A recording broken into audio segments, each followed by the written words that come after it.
We are coming off the heels of the best Dynamite review of 2022. Yes, I said it, the best Dynamite of 2022. I got my thoughts right here on the Broken Havoc podcast on YouTube with my AEW Dynamite review. Roll it.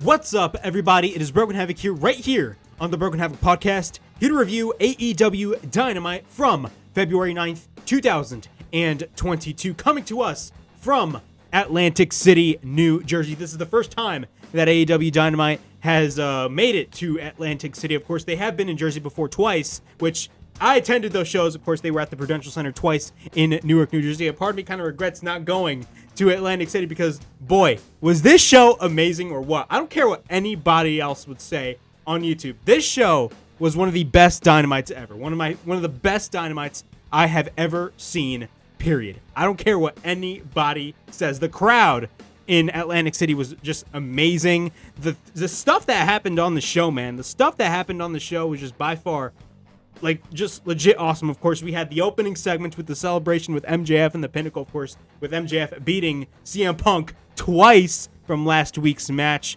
We had the Inner Circle meeting, I should say, which I will say that segment was really intense, and I really enjoyed that. I loved the realism of that segment. The promo that Santana cut was amazing. Of course, we had the Texas Deathmatch, an amazing Texas Deathmatch between Hangman Adam Page and Lance Archer, with Hangman Adam Page beating Lance Archer in the Texas Deathmatch, in which we saw Adam Cole come in, teasing a future match, possibly at Revolution. There's a lot of things to discuss, but out of all the things that happened on Dynamite, I completely forgot to mention one thing. AEW Dynamite has become limitless. Yes, Keith Lee is officially all elite. I'm going to give you guys my thoughts right here on the Broken Havoc podcast on YouTube. We had Switchblade Jay White. Yes, Switchblade Jay White from New Japan Pro Wrestling show up on Dynamite as well. There's a lot of shit that happened on this show, so I'm going to be giving you guys my thoughts on everything right here on the channel.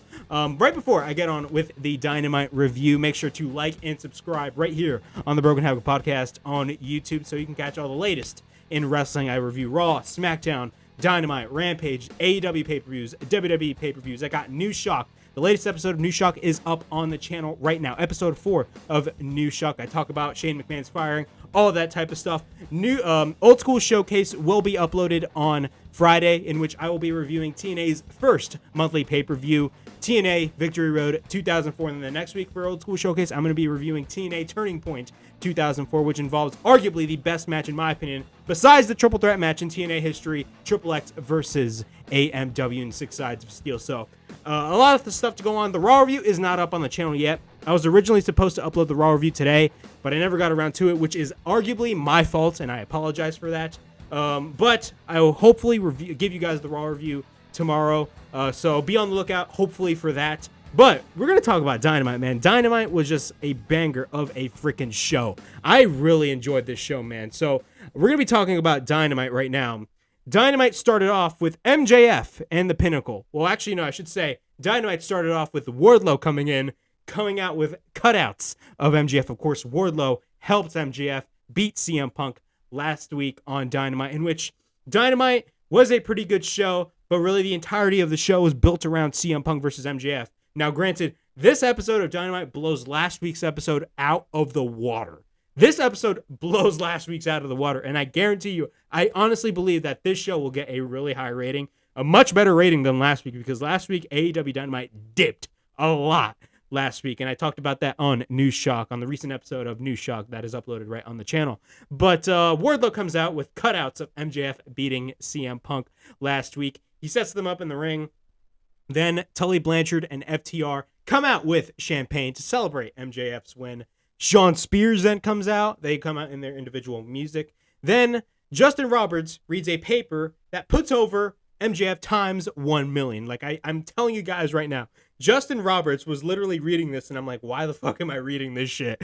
But Justin Roberts was reading a paper that just put over MJF like over like a million. Like this guy, like he literally, while he was reading that paper, it looked like he did not want to read that, of course, because he's the ring announcer and MJF is the heel, so it makes the perfect sense. But yeah, MJF, he comes out like a king. He's sitting on a freaking chair. There's two women in front of him, and the guys are holding this this thing where the chair's on top of it, and MJF is sitting on it. So MJF comes out, and you know, again, I always state this in my Dynamite reviews, man. The commentary team is amazing, and not just because of the fact that they're really good at what they're doing. It's because of the fact that, you know, they show emotion. Now, granted, and if you listen to WWE commentary, they do show emotion as well, but it's not as enthusiastic. Like, there's not really that much, you know, enthusiasm. And when it comes to, like, you know, the emotion when it comes to the commentary, when you watch AEW, when Tony Schiavone gets pissed, he will say something. He'll call MJF what an ass or all that shit. Like, he does not care. Like, I feel like the only, like, type of commentary team that is, like, similar to this is the SmackDown commentary team. Now, the Raw commentary team is pure garbage. The only one that's carrying that commentary team is Corey Graves. But, you know, this commentary team and Tony Schiavone, man, Tony Schiavone knows how to show emotion on commentary, and he showed emotion right here when MJF came out. And when MJF was headed to the ring, he was smooching. He was smooching a couple of ladies, as MJF does, because he's a freaking asshole. And yeah, what happens? He celebrates with the entire Pinnacle. MJF says it's hot in AC tonight, that being Atlantic City. Says he will make one thing perfectly clear, that last week he is the best wrestler on the planet. Not Kenny Omega, not Bryan Danielson, not Adam Cole, not Hangman Page. It's MJF. Right now, you're looking at the best in the world. He beat CM Punk twice in Chicago. But he says that he beats the best in the world, but really he's better than the best in the world. So then he says last week was bittersweet, and as he was lying on top of CM Punk, lots of emotion came on him. He beat someone that he grew up watching on TV. He says two words in his ear, and those were, "You suck." He thanks, and you would expect that MJF would thank Wardlow, but no, he thanks Shawn Spears of all people. Yes, MJF thanks Shawn Spears of all people. So he thanks Shawn Spears, even though it was really Wardlow. And you hear these Wardlow chants, and I guarantee you, man, look, I don't even guarantee you, man. You even saw it while you were watching this live on TBS. Bro, Wardlow is over with this crowd, man. Wardlow is going to be a star, bro. He's 100% going to break away from MJF. It's guaranteed it's going to happen because they have been teasing it for the past couple of weeks, and Wardlow has been over. And, bro, this guy was, like, mega over today, man, on this show. Shawn Spears has the mic, and he gives MJF a gift. And he reveals that there is a new shirt on shopaew.com, and it says, "Better than the best in the world." He's here to make a statement. He is better than Brett in Canada, Piper in Portland, and now he is better than Punk in Chicago. It's time that he should become the AEW World Champion. Then what happens? CM Punk out of nowhere comes out, and then Tony Schiavone just gets all excited and then he just comes in out of nowhere. Bro, you can tell, bro. Tony Schiavone is just amazing at his job, man. Tony Schiavone, bro, shout out to Tony Schiavone, man. He's one of my favorites. He's honestly one of my favorites, man. This is fucking awesome. But Tony Schiavone comes in, and, you know, Punk says that he was watching the monitor, and he basically, you know, he doesn't like to ask for help. But he's learned from his mistake, and today he has some friends. Who comes out? Darby Allin and Sting. They have baseball bats. CM Punk wants a rematch. And CM Punk then states he is not talking to MJF. He's talking to Wardlow because Wardlow was basically the one that helped MJF win and beat CM Punk last week. CM Punk told Wardlow that he should grow some balls and leave. Again, teasing that Wardlow is leaving the Pinnacle, which 100% he will. Then after that, Dax says that he is ready for a rematch, all that stuff, and then MJF has an idea. MJF states that if CM Punk can beat FTR with a partner of his choosing, and it cannot be either Darby Allin or Sting, then he will get the match that he wants. So what happens then? So yeah, MJF basically teased a future match that's going to happen tonight on Dynamite with CM Punk taking on FTR. And I will say, man, the speculation on Twitter was insane, man. If you were watching Dynamite and were on Twitter at the same time, bro, everybody everybody was like saying, bro, it's going to be Samoa Joe.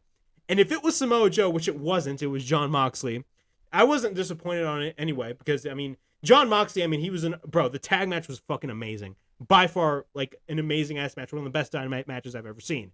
That tag team match with Punk, Moxley, and FTR was just by far amazing. But everybody was speculating that it was Samoa Joe. Bro, I swear, man, I was one of those people. Now, I didn't tweet it, but I saw everybody tweeting about it, and I was like, yeah, why didn't I think of Samoa Joe? It could easily be Samoa Joe, but it wasn't Samoa Joe. But imagine if it was Samoa Joe. Holy shit, we got Keith Lee, we got Switchblade Jay White, and then we got fucking we would have gotten Samoa Joe. Talk about, like, you know, tripling everything, man. Like this, like that would have been awesome. But we didn't get Samoa Joe. But I feel like I guarantee that I believe that Samoa Joe will eventually make his way to AEW when the time is right. I definitely see that being the case. That's just my view. But yeah. But then he says that Wardlow's match is next. So Wardlow's going to be wrestling, but before we get on that, Sting and Darby Allin are backstage. So we come back from commercial break. Sting and Darby Allin are backstage with Andrade El Idolo. Of course, Andrade El Idolo made that deal with Matt Hardy, and Andrade talks about his boss, that being Sting, which is not really his boss, he's his friend. He knows that Darby works for him, and Sting says that if he wants to talk to him mano a mano. Then Darby says that he has better things to do, like being the TNT champion. And Andrade says that he is going to be the next TNT champion. So there's a lot of interesting scenarios going on here. And I have been criticizing a little bit of Andrade and where AEW is taking Andrade and one of the reasons why they're taking Andrade to this particular scenario, you know, they haven't really been doing a lot with Andrade, you know, for the past couple of weeks. And that kind of sucks. I mean, I feel like one of the reasons why they haven't been doing a lot with Andrade is because of the fact that they have so much guys on the fucking roster. Their roster is starting to get bloated, and I feel like this is one of the caveats of it. Like, once your roster gets bloated, it's kind of a little bit difficult to use everybody, and that, you know, you can't use everybody, and that sucks. But Andrade is, like, literally a top-tier, like, main eventer, and, you know, it really sucks that, you know, Andrade wasn't being really used a lot. But, you know, they have been teasing a feud between Darby Allin and Andrade, and I would love to see a match between Andrade and Darby Allin, in my opinion. That'd be an awesome-ass match. But, yeah, man, Andrade is teasing that he should be the TNT champion, and I'm going to be honest, I do not mind Andrade being the TNT champion. I think that would be amazing. And one question, you know, I know this has nothing to do with the storyline, but where is Miro? You know, where is Miro? I'm legit curious. Where is Miro? Just saying. But, of course, Andrade teased that he's going to be the next TNT champion. And then we got our first match of the evening. We got Wardlow in action going up against The Blade. This was a relatively short match. The Blade did get some offense. Usually, if you watch a Wardlow match, Wardlow would basically get all the offense and just squash your ass. But no, that wasn't actually the case. Wardlow did get some offense in the match. Blade goes after Wardlow. We get a back elbow by Wardlow. Blade is in control. We get a clothesline by Wardlow. We get a belly-to-belly by Wardlow. Then he goes for a second belly-to-belly suplex after that. He sends Blade to the ring post. We go to commercial break. Wardlow is working on Blade onto the outside. He continues to send him to the ring post. Once we're back from break, we get a chop by Blade, but Wardlow goes for a double leg into the corner. Blade then goes for a knee after that. Then Wardlow then catches Blade and hits a powerbomb. Goes for the second powerbomb, then the third, then the fourth. We get a cover, and Wardlow wins the match. And then what happens after Wardlow wins the match, and you know he was soaking in the moment? Shawn Spears comes in and hits Blade with the freaking chair, basically to take the spotlight away from Wardlow, per se. I mean, that's what everybody's assuming. Even the commentators even stated that. But, yeah, I mean, Wardlow, I mean, he's going over in every one of his matches, and rightfully so. I mean, they're booking Wardlow the right way, in my opinion. They're booking him to be this unstoppable guy, and they're basically setting him up to split from the Pinnacle, which obviously that is where they're going with this whole storyline. And it's honestly the best decision because of the fact that Wardlow is extremely over with the audience right now. We get a video package of Penta El Cerro digging a new mask. Of course, he got spit with the mist by Malachi Black last Wednesday on Dynamite. What's possibly going to happen? Who knows? Now, here's one segment that I really want to talk about. The Inner Circle team meeting. This segment was amazing. And, you know, I say a lot of things on Dynamite are amazing, but I truly mean, this segment and the first segment were really amazing. A lot of stuff was really amazing on the show, and I don't care what anybody says. You can call me an AEW shill. You can call me a kiss ass. I don't care what anybody says. This show was fucking amazing. But this segment in particular, I loved. I really enjoyed it. So we got the Inner Circle team meeting. Jericho, Sammy, and Jake Hager come out. Santana and Ortiz do not come out. Jericho says that they haven't seen Santana and Ortiz all day, but Santana and Ortiz come out. Jericho basically needs to know that, it was not cute that they didn't tag in Jericho 2 weeks ago in their match against 2.0 and Daniel Garcia. Says it was disrespectful. He wants to know why they did it. Santana cuts a really good promo, and I will say this, man. Santana, we've known about this Santana. I've known this since like last year, man. Santana is like, I mean, he always cut a good promo, even before last year. But like last year, like you really saw Santana's, promo work, really during the feud with the Inner Circle and the Pinnacle. I feel like Santana was like, honestly, like the MVP when it came to promos, man. MJF was like probably like number one, but like, bro, Santana is fucking amazing when it comes to cutting promos. And I'm being straight up with that. Santana knows how to cut a good promo, and he brings that realism into those promos, man. That is great to see. So, Santana says that Jericho only cares about one person, or Jericho cares about one person, that being Chris Jericho. Any fight that they had has only been for the achievement of Chris Jericho. He asks Jericho if he is wrong. Anytime they had the spotlight, what happens? It gets shut down so they can come to his rescue. Asks if he is wrong. Santana says that they come out here to say that the days of being second fitter or filler or whatever, I forgot what he stated right there. I kind of messed up on my notes right there. Is over. At the end of the day, it was him that stood in their way, but it was the fans that kept him going. Then he tells them this. They better thank Ortiz, because if it wasn't for Ortiz, he would have dropped his ass a long time ago. Ouch. Jericho basically then replies stating that, he reminds him of Eddie Guerrero, blaming everybody else for their problems, all that stuff. He asks Santana if, Kingston has stroke, and he states that Eddie Kingston does not have stroke in the company. States that he does. Jericho has stroke in the company. And Jericho, and a lot of people are stating this, and I completely agree, man. When Jericho was talking about that, I mean, Jericho was really sounding a little heelish. He was really sounding a little heelish in his promo. Could this be a case where Jericho goes heel? Who knows? But we'll have to wait and see. But Jericho did sound really heelish. He says that if they had a chance, he talks about how the Santana and Ortiz did have a chance to be the tag team champions last year, but they lost to the Young Bucks. This happened, I believe, early last year. I actually got to rewatch that match. Says he brought them to the Inner Circle and they could easily take them out. And this line after that. So what happened? This line after that, man, this was a crazy ass line. Then Jericho states that he said he might have brought the wrong members of LAX.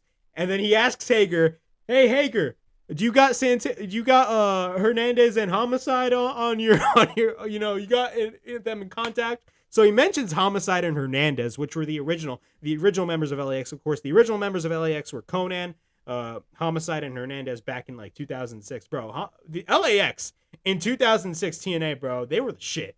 Okay, they were really the shit. But then, of course, Sammy gets in the middle of it, and then while he gets in the middle of it, well, actually, no, before that, after Jericho stated that line, Santana was going to go after Jericho and beat the shit out of him. But then, Santana comes in and, he says that we're family and all that stuff. But then Jericho tells Sammy to shut up. And then this is what happens right here, man. So Sammy just looks at Jericho, and Jericho like kind of has this like guilty look on his face.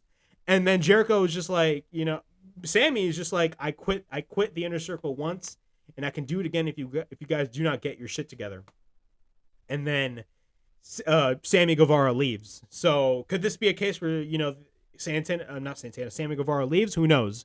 But then after that, Ortiz and Santana basically propose that they should have a match next week on Dynamite, Jericho and Hager versus Santana and Ortiz, to basically break this whole bridge up.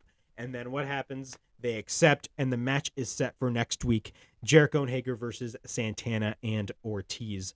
Overall thoughts on this segment, man. This segment was amazing. I loved this segment. I love the tension. I love the storyline that they're telling. I was the type of person that was like, bro, what the hell are they doing with Santana and Ortiz? I feel like this is definitely going to take Santana and Ortiz to the next level, because I do believe this year they will be the AEW World Tag Team Champions. And I do see, them eventually forming a faction with Eddie Kingston. I think it makes the perfect sense, because I believe they were together in LAX, like a newer version of LAX back in 2018 in Impact Wrestling. Correct me if I'm wrong. I didn't even watch Impact during that period of time, because let's be honest, nobody fucking watched Impact Wrestling in 2018. I'm sorry, I didn't. But yeah, I mean, like they had like LAX back in the day in Impact back in like 2018 with Eddie Kingston and all that stuff. But yeah, I mean, like, who knows, man? It really makes that, this whole match that's going to happen, the tag team match that's going to happen next week on Dynamite is really interesting. And I'm really curious to see what happens in the match. So overall, this segment was awesome. Here's one thing I want to talk about. Roppongi Vice. We get a backstage interview with Roppongi Vice, of course, that being Trent and Rocky Romero. They talk about their match with the Young Bucks on Rampage. And then the Bucks come in, and then Cole comes in and attacks him. And then the Young Bucks hit the BTE trigger on Rocky Romero. And then what happens after this? The Switchblade. Switchblade Jay White walks. Yes, Switchblade Jay White walks through the forbidden door from New Japan Pro Wrestling. And now he's in AEW. Now he is still a New Japan wrestler because he's walking through the forbidden door because of the fact that AEW does have a working relationship with New Japan Pro Wrestling. But it's fucking Switchblade Jay White. Now, granted, I didn't watch a lot of Switchblade's matches. I've seen a couple of matches, but I will say, man, Switchblade is fucking awesome. I know that he has been doing a little bit of work in Impact Wrestling recently. Of course, they've been doing, the Bullet Club angle, I believe, in Impact. But we'll see what happens there. I mean, of course, I believe Switchblade and Kenny did have a face-off. I think it was at Slammiversary. Correct me if I'm wrong.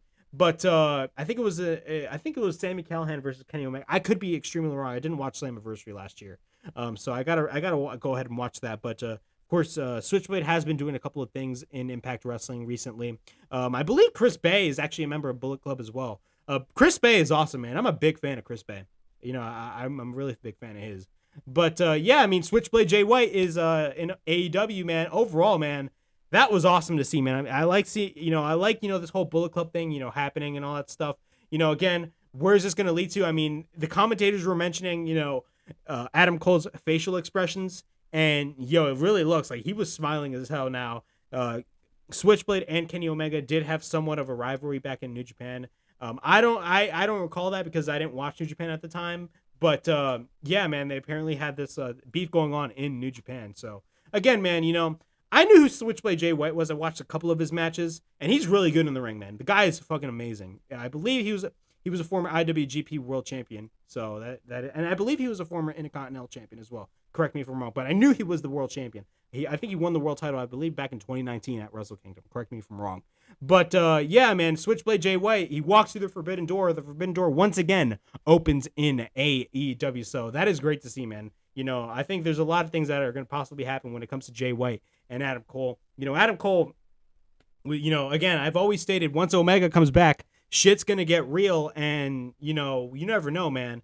I see a feud with Omega happening with Cole. It's the most logical thing to do for AEW. And, with Jay White coming in, I mean, there's a lot of possibilities that you can do, man. So that is great to see, man. Switchblade Jay White is now in AEW, of course, walking through the forbidden door. He didn't sign a contract with AEW, but he's walking through the forbidden door from New Japan. So that is great to see. Isaiah Kassidy versus a mystery opponent in a qualifying match for the Face of the Revolution ladder match. Wow. So everybody, all day today, we're talking about who is going to be appearing, who's going to be facing Isaiah Kassidy in the qualifying match for the Face of the Revolution ladder match. Back in my episode 4 of New Shock that I recently uploaded, I talked about this and I was stating that it's either two guys, Keith Lee or Jeff Hardy. Now, Jeff Hardy is still under his 90-day non-compete clause. Keith Lee's contract his 90 days are up already. Now, there's a lot of speculation. Everybody was talking about it, man. Everybody was talking about this, man. And who was the mystery opponent? Limitless Keith Lee. Not Bearcat Lee. Limitless Keith Lee, man. Holy fucking shit. I marked the hell out. I literally marked the hell out when I, saw Keith Lee's name on the Titantron. And I will say this, man, bro. Keith Lee is officially All Elite. And, bro, I swear to God, man, this match was awesome. Now, granted, this match was relatively short. It was not long. And Keith Lee did get the majority of the offense. Of course, Isaiah Kassidy did get a little bit of the offense, but Keith Lee got the majority of the offense. But the shit that Keith Lee did in this match, man, bro. I mean, this is classic Keith Lee right here. This is like NXT Keith Lee. I didn't watch him in the Indies. I was introduced to Keith Lee back in NXT. And, bro, Keith Lee, man, Keith Lee in NXT, bro, this guy would do moonsaults off the top. This guy would do some crazy moves. And then when he got called up to the main roster, they basically stripped all of that away from Keith Lee. They stripped everything of that away. And I tweeted this out on Twitter, man. You know, everything that we have seen in this match with Keith Lee and Isaiah Kassidy, what Keith Lee did in this match, was everything that the main roster did not want Keith Lee to do. He was basically doing everything that the main roster did not want him to do. Because if you watch any of his main roster matches, man, you know, Keith Lee was basically wrestling like a normal big guy. Like that type of shit. Like, that is boring. Nobody cares about that stuff. Maybe you do, but I'm just saying, man, they 100% just stripped everything away from Keith Lee, from his ring attire, from his theme song, which, bro, in NXT, bro, this guy had a badass theme song. I loved his original NXT theme song, man. It's amazing, and I still listen to it because it's amazing. I love that theme song, man. I love that theme song, and they stripped all of that away from generic garbage music. They changed his ring attire, you know, like he was wearing a freaking singlet, all that stuff, and they just stripped him down of his whole wrestling ability, and it was ridiculous, man. It was ridiculous. And then he got released. Now Keith Lee is officially part of AEW, man, and bro, I'm so happy that Keith Lee's part of AEW. He's a really good addition to the AEW roster, in my opinion, man. Bro, Keith Lee is one of the best wrestlers right now in the world. And, bro, this guy should have been a certified main eventer. This guy in the WWE should have been a main eventer, and WWE 100% dropped the ball on Keith Lee. But, yeah, man, I'm going to be talking about the match. Keith Lee, then when the match starts, throws Cassidy across the ring. Right there. A little bit of a teaser of what Keith Lee was going to be doing in the beginning of the match. We get a kick by Cassidy. We get a crossbody by Lee. Lee then sends Cassidy in the corner. We get an over-the-top rope shoulder tackle by Keith Lee on Isaiah Kassidy. And I will say, man, Isaiah Kassidy, he sold it. Bro, he be selling Keith Lee's moves amazing, man. Like, bro, the guy really sold well for Keith Lee. Cassidy goes for a drop kick. We get a shoulder tackle by Lee. Then he sends Cassidy on the outside, but then Mark Quinn grabs the boot of Lee. Cassidy then goes for a cutter, but then Cassidy hits a corkscrew over the top. Cassidy is in control, but then Lee goes for a right hand. We get a pump-up power slam by Keith Lee. We get a cover, and Keith Lee wins the match. Yes, I said it right. A pump-up power slam by Keith Lee. Yes, he literally did a pump-up power slam. Amazing. Now, granted, he didn't do the moonsault, which sucks, but whatever. I think down the line, he's going to be doing the moonsault. You know, who knows, man? We got the ladder match happening March 6th at Revolution. Who knows what the hell Keith Lee is going to be doing, man? Keith Lee is going to do some crazy, and I mean crazy shit in the ladder match. I guarantee that. But Keith Lee is officially all elite, man, and I'm going to say this right now. You, the viewer watching this freaking review with the channel that only has 35 subscribers, you love to see it. But, yeah, after the match, Mark Quinn comes in, and he tries to go after Keith Lee on the outside. But then Keith Lee catches Mark Quinn and then powerbombs him on top of Cassidy. And then he powerbombs Mark Quinn onto the apron after that. Bro, Keith Lee is back. This is the true Keith Lee. If you like, the Keith Lee that you saw in the main roster was not Keith Lee. This is the true Keith Lee. This is the true Keith Lee. But yeah, we got a video package on Britt Baker bringing in Mercedes Martinez. Of course, Mercedes Martinez did face Thunder Rosa this past Friday on Rampage, in which we had a DQ finish, which on my Rampage review, I stated it was a stupid finish. I don't know why AEW did a DQ finish, because I even tweeted that out. Like, bro, this is not WWE. We shouldn't be doing stupid DQ finishes. Now, next week on Dynamite, we got a rematch with Thunder Rosa and Mercedes Martinez, which is no DQ. I don't like rematches, but I mean, I felt like the match could have been better off in and of itself, like alone. Like we didn't need to have a freaking DQ finish. We could have had a straight up knockdown, drag out match between Mercedes Martinez and Thunder Rosa. But I feel like one of the caveats for that particular feud was because of the fact that one of the biggest problems is the fact that all we saw was just, for the most part, for that particular feud with Thunder Rosa and Mercedes Martinez, was just flat out video packages, and that's it, nothing else. But I mean, we're going to be getting a match between Thunder Rosa and Mercedes Martinez next Wednesday on Dynamite, which is a no DQ match. So hopefully, there's no fuckery happening in the match. Now, granted, it is no DQ, but still, I mean, AEW made the wrong decision last week of making booking a DQ finish. In my opinion, I thought that was a stupid finish last week on Rampage. Here's one match that was amazing. Yes, I said it, amazing. AMAZING, amazing. CM Punk and a mystery opponent, as our second mystery opponent of the night, versus Dax Harwood and Cash Wheeler, FTR. Of course, CM Punk and his tag partner wins. CM Punk gets a rematch, I should say.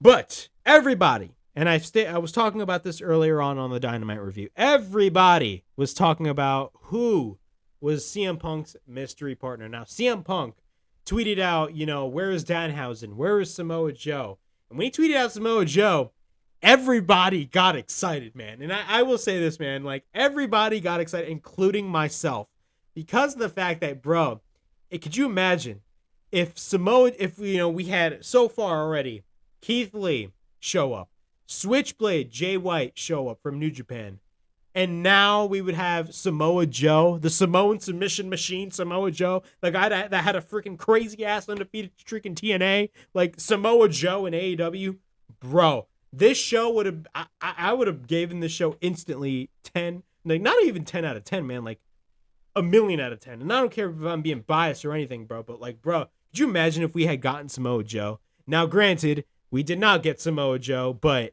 overall, man, we got Jon Moxley, which is a good pick, by the way. It was a really good pick, and I will say, man, the chemistry and the teamwork that Jon Moxley and CM Punk had, man, holy shit, man. They worked really well together in this match against FTR, man, and I commend them for it, man. This match was amazing. I don't care what anybody says, man. This match was amazing. But Punk and Dax Harwood start, both lock up. We get a side headlock by Dax. We get a shoulder tackle by Dax. We get a hip toss by Dax. We get a side headlock takeover by CM Punk. Cash Wheeler then tags in. We get a wrist lock by Cash. Then we get a side headlock by Cash Wheeler. We get a shoulder tackle by Cash.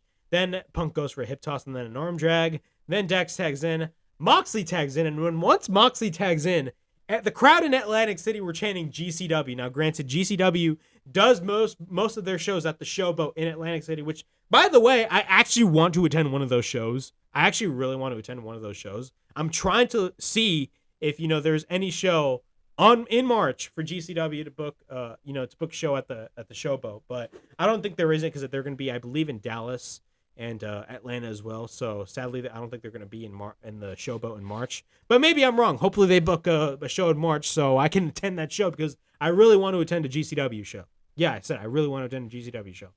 But we get a side headlock takeover by Dax. We get a shoulder tackle by Dax. We get a slam by Moxley. We get a running kick by Moxley. Then we get a second kick by Moxley. We get a kick. Then we get an elbow drop. Punk tags in. Then he proceeds to work on Dax Harwood after that. Cash then tries to interfere, but then Dax goes for a shot to the knee of Punk. Then he continues to work on the left leg of CM Punk. Cash continues to target the leg. At this point, Dax Harwood is the legal man. Punk then escapes, and then Dax runs to the turnbuckle face first. Then Cash Wheeler tags in. Moxley then tags in. Moxley goes for a back body drop. Then he hits a German suplex on Dax Harwood. Then on Cash Wheeler, we get a double DDT on FTR by Jon Moxley. Punk then goes for the springboard lariat. Then he goes over, but FTR catches Punk. Then Moxley goes for a suicide dive on FTR on the outside while they have Punk on top of them. Then after that, we get a double team attempt by FTR after that. Actually, no, wait, time out. We go to commercial break, my bad. And then FTR during the break throw Moxley through the timekeeper's area. Once we're back from break, Moxley's on the outside. Then Moxley is about to be counted out, but then Moxley gets back in the ring. Then Cash comes in and works on Jon Moxley. Then we get a double team attempt by FTR. We get a double catapult on Moxley onto the bottom turnbuckle face first, man. That looked painful. Dax tags in. We get a drop kick by Dax, and then he hits a leg drop. We get a side headlock by Dax on Moxley.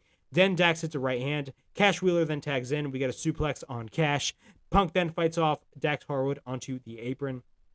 Cash Wheeler then takes Punk onto the outside. We get a running knee by Cash Wheeler. We get a leg drop by Dax off the top. We get a cover and a near fall. Dax Harwood then goes to the top. Then he misses the elbow drop. Then Cash tags in.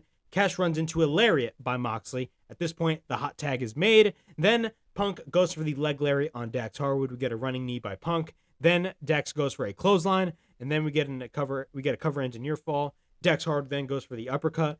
Dax then takes Moxley to the top. Cash goes for the top, and it looked like FTR were setting up for the powerplex, but that did not happen because Punk takes Cash Wheeler out. Then Moxley has Dax Harwood up, and then they hit the Doomsday Device off the top rope by both Moxley and Punk. Great team effort by both. Then after that, we get a cover and a close-ass near fall. I literally thought this was actually going to be the finish of the match, but that wasn't the case. But then we get a tornado DDT Then Dax has the ring bell on the outside. Then he hits it on Punk. Punk escapes. We get a roll-up by Punk and a near fall, but then Cash on the outside hits the bell on Punk. We get a cover, and then we get another close-ass near fall. Then we get an uppercut by Dax. Punk that sets up the backslide, but then Cash tags in. We get a kick by Punk on Cash Wheeler. Then Dax Harwood escapes. Punk then picks up Dax Harwood. Then FTR hits the big rig. We get a cover, but Moxley comes in and breaks the pin attempt.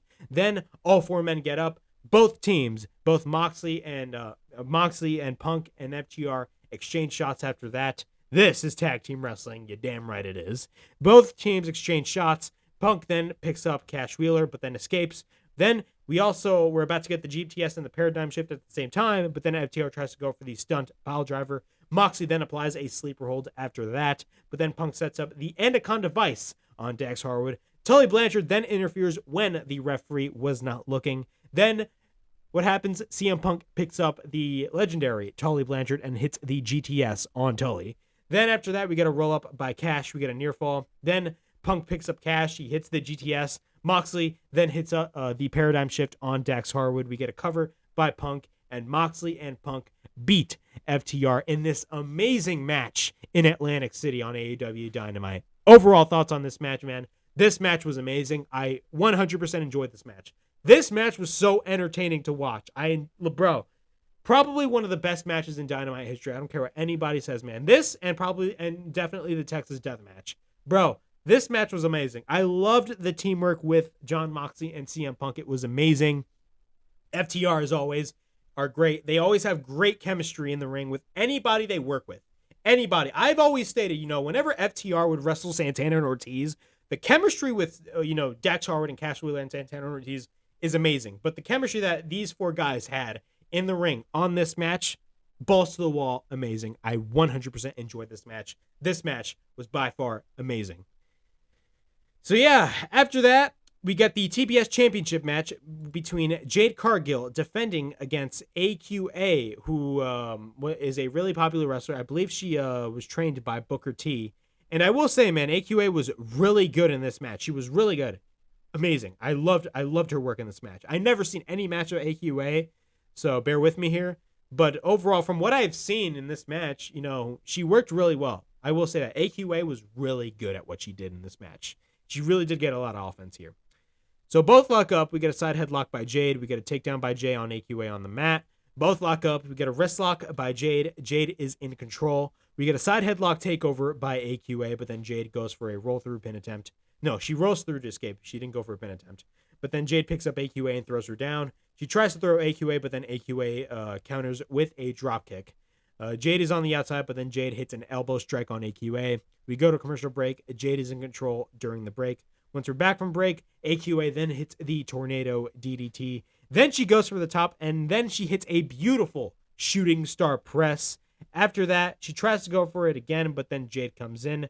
Jade eventually later on hits the Jaded cover 1, 2, 3, and Jade Cargill retains the TBS Championship. I will say, man, Jade Cargill is definitely improving.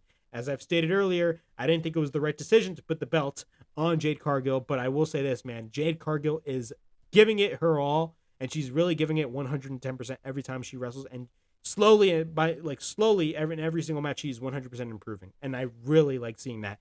AQA, she's amazing. From what I've seen in this match, really good at what she does, man. The shooting star press, that shooting star press that she hit on Jade near the end of the match was beautiful as hell. It was a really beautiful shooting star press. And, hopefully we see AQA in the near future in AEW. Then after that, the Young Bucks and Adam Cole are backstage talking about, of course, the Young Bucks are talking about their match with the Roppongi Vice this Friday on Rampage. The Bucks were curious about Jay White.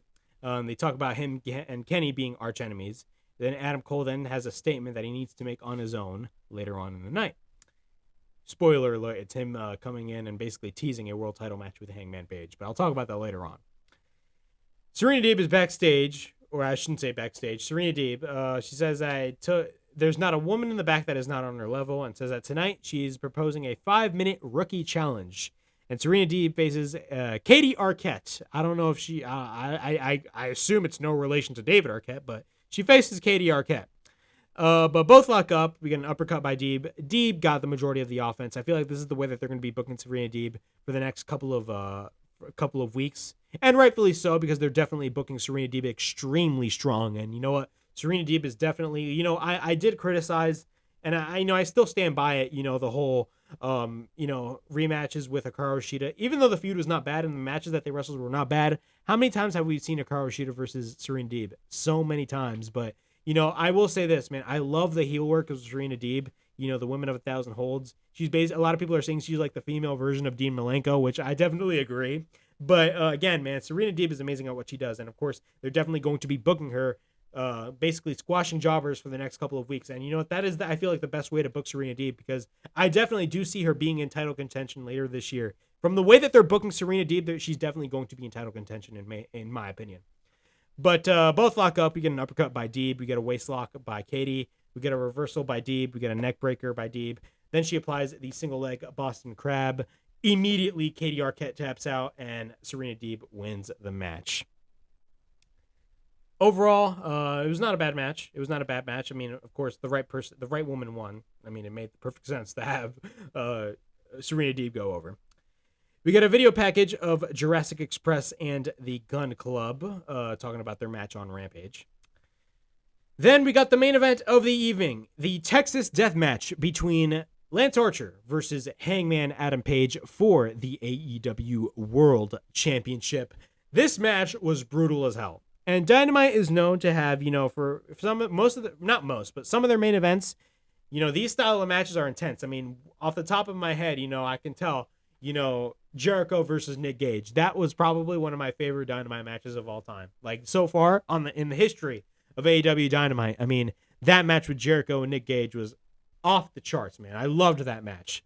But this match was bloody as hell, and this is probably another one probably will go down as one of my favorite matches. And you never know, this could probably end up being one of the best matches of 2022. Maybe this and the tag team match, but we're still way ahead to go. But I will say, man, the spots in this match were brutal, intense, and amazing at the same time. They really were. I really enjoyed this match. Of course, the right man went over. It was obvious that Hangman Page was going to go over, but I'll talk about that later on and what happened after the match. But Hangman goes for the attack when Archer makes his entrance. Hangman throws Archer over the glass through the tunnel. Then, after that, Hangman takes Lance Archer inside the ring and then actually hits the buckshot lariat. Now, granted, the rules of the match, there's no pinfalls in this match. There's absolutely no pinfalls in a Texas Deathmatch. The rules are either submission or count out. That is the rules of a Texas Deathmatch. Lance is down, but then gets back up.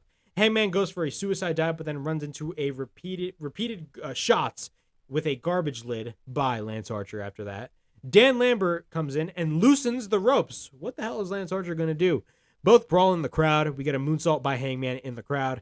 Hangman then gets in the ring, but then finds out that the top rope is off because, usually he uses the top rope for the buckshot lariat, but now he can't use it because of the fact that the top rope is off. We get a shot to the back of Hangman by Lance Archer. once we go to commercial break, Archer is in control. He takes the turnbuckle to the head of Hangman. Then Archer sets up 2 tables during the commercial break. Once we're back from break after that, Archer picks up Hangman, but then Hangman escapes. We get multiple shots to the back of Lance Archer, but then Hangman wants to go for the Deadeye, but then Archer tries to go for the chokeslam. Hangman proceeds to escape. Then he goes for 2 high boots on Lance Archer on the apron, but it still does not take Lance Archer down. We get a right hand by Archer, and then he sends him to the middle turnbuckle.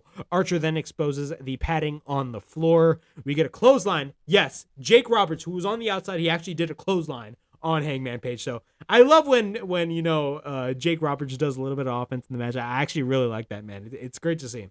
But Archer then tells Jake to stop. Then we get a DDT by Hangman on the floor on Lance Archer. Then he sends Archer to the ring. Both are busted open. They're bleeding like crazy, man. This match was really bloody. Hangman then grabs a cane. He hits it on Archer multiple times, but then Archer gets up. Then Hangman continues to hit Archer with the kendo stick after that. Archer then blocks it and then snaps the kendo stick after that. Then he chokeslams Hangman onto the garbage can, but then Archer grabs a fork. Then he stabs him repeatedly. Yes, he uses a fork and stabs the fork repeatedly on the head of Hangman Page. Bro, I swear to God, I was literally like, oh my God, man, that is brutal as hell. But then after that, he going for the fork multiple times, we get a cannonball by Archer on the outside. Then he takes Hangman back in the ring. Archer then takes out multiple chairs from underneath the ring after that. Then he takes the barbed wire chair. We get a boot by Archer. Then he takes the steel steps, but then Archer hits the blackout. He picks up Hangman and hits the blackout on top of the steel steps. Yeah, you heard me right. He hits the blackout on top of the steel steps. Bro, I swear to God, I don't know how Hangman survived that, but like, bro, that spot was insane, man. Like, that was brutal, man. I could only imagine the pain that Hangman was going through after he took that spot, man. That looked extremely, extremely painful, man. But after, he hits the blackout onto the steel steps, he takes him back in the ring. Archer then tries to go for a powerbomb onto the barbed wire chair, but then Hangman counters with repeated rights with the barbed wire wrapped around his fist. Then we get a boot by Archer. Hangman then hits the German suplex. Then here comes, in my opinion, the best spot of the entire match. The best spot of the entire match, and this was literally at the end.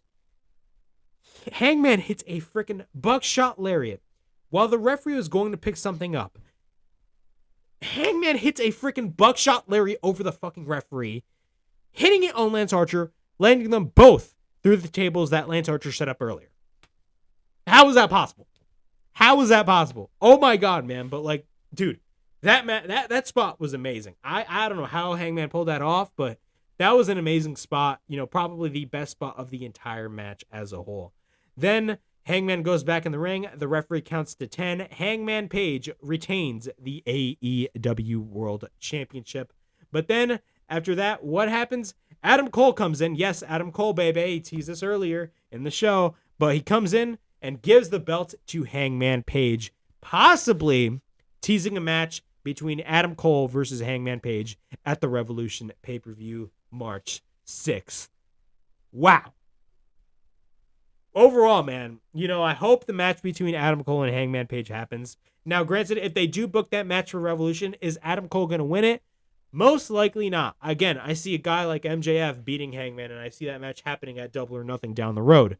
But, again, Adam Cole versus Hangman Page, would be an amazing match. I believe they did wrestle before, and they were part of the same faction. They were part of Bullet Club a couple years prior. Before Adam Cole went in the WWE, of course, Adam Cole did get kicked out of the Bullet Club, and then, in return for, and then in replacement for Adam Cole was freaking Marty Scurll. But, yeah, man, Adam Cole and Hangman Page do have a history, and they can really play that out on AEW television, building up to Revolution. And honestly, I am not against that. And most likely, Adam Cole will not win the AEW World Championship.